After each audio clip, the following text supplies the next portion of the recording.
welcome to the final edition of News 6. Today, News 6 is brought to you by the 6th graders of Perry Elementary School in Cridersville, Ohio. Here's Sam Treese with our first story about a very special musical event at Perry Elementary. Sam? Thanks, Stacy. On May 11th, the Perry Elementary Choir will present an operetta. The operetta is called Radio Station KIDS.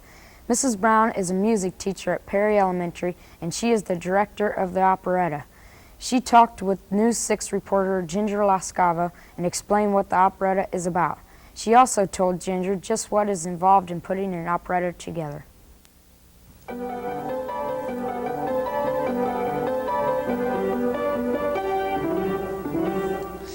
I have a dog and his name is a Figaro. Bow wow, bow wow, bow wow. Oh, he barks. The operetta is about a radio station that is on its way under. Because of the programming, they are losing their sponsors, they are losing their listeners, and the boss has informed them that unless something drastic happens at the station, they are all going to lose their jobs. So the plot of the operetta centers around how they are coming up with ideas to remedy the situation. You must believe he's very bad. What is involved in putting together an operetta?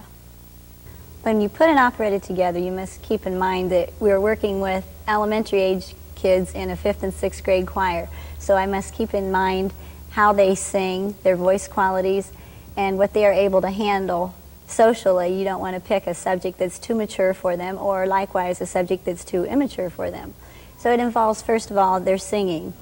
And then we must take into consideration for dancing parts, who takes dance lessons and who can move easily. And for speaking parts, we have to take into consideration things like who can memorize easily, who can keep their studies up, because I do not want these students to fall behind in their studies in the classroom also. So there are lots of things you have to keep in mind in putting all this together. Mrs. Brown, thank you for letting us talk to you. This is Ginger Lascava reporting for News 6. Figaro, Figaro, Figaro, Figaro, Figaro. Thanks, Ginger. The students from Perry Junior High School have an interesting money-making project. The students have their own greenhouse and is running by student volunteers. Mr. Dave Williams, a science teacher in the junior high, supervises the project. The student volunteers fill the flats with the fertilizer and soil, and they also transplant when necessary. Approximately 65 varieties of flowers and vegetables are grown in the greenhouse. The students plant the seedlings in January, and by May the plants and vegetables are ready for sale. The money they make from this sale is then used to purchase new seedlings and equipment for the greenhouse. The greenhouse has given many junior high students the chance to learn about growing and selling plants. Thanks, Kathy. Mr. Dick Evans is a big game hunter. He started to hunt when he was a young boy living on a farm in southern Ohio. Mr. Evans has hunted in Africa, the United States, Canada, and Central America. He still hopes to hunt in the Far East. Mr. Evans recently showed News 6 reporters his collection of trophies. He explained that a game hunter doesn't shoot just any animal. Serious hunters are concerned about conservation. They only hunt male animals beyond their reproductive prime. He also talked to News 6 reporter Scott Jones about his experiences as a big game hunter.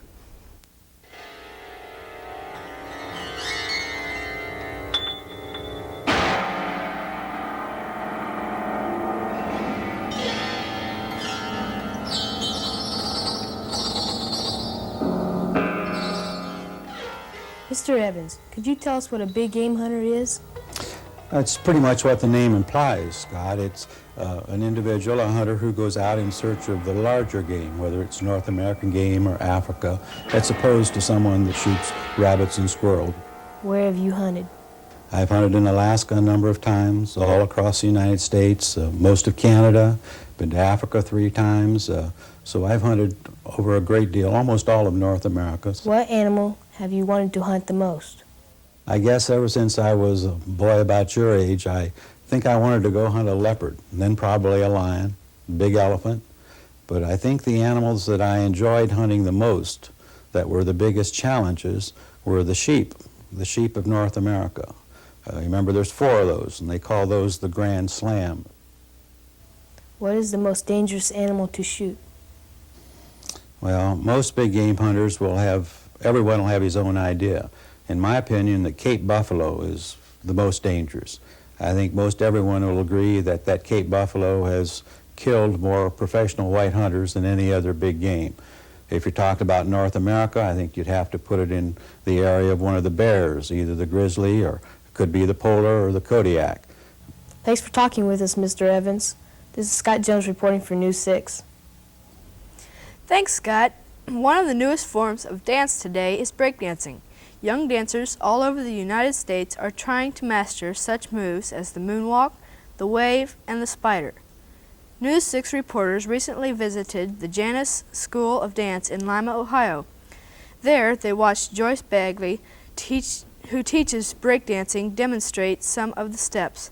Some of our News 6 reporters are also students of Miss Bagley, and they joined her in demonstrating the moonwalk, the wave, and the dislocation turns. Miss Bagley also spoke with News 6 reporter Anna Valenti about the different styles of breakdancing and what kind of steps she teaches her students.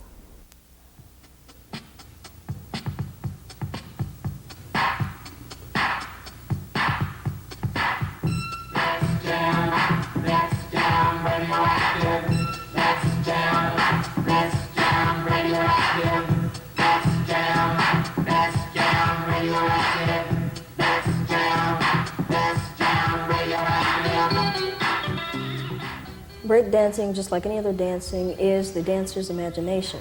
It originated in New York City where gangs would compete, but they would do it with street dancing, or what we know it as breakdancing, instead of fighting. Are there different styles of breakdancing? Basically, yes. The few that I know about are what we call ticking. It's just when you're breaking, you break it down into each little part. Instead of doing it smoothly, as we did it in class, it's just broken down. Then we have what we call our boogalooers.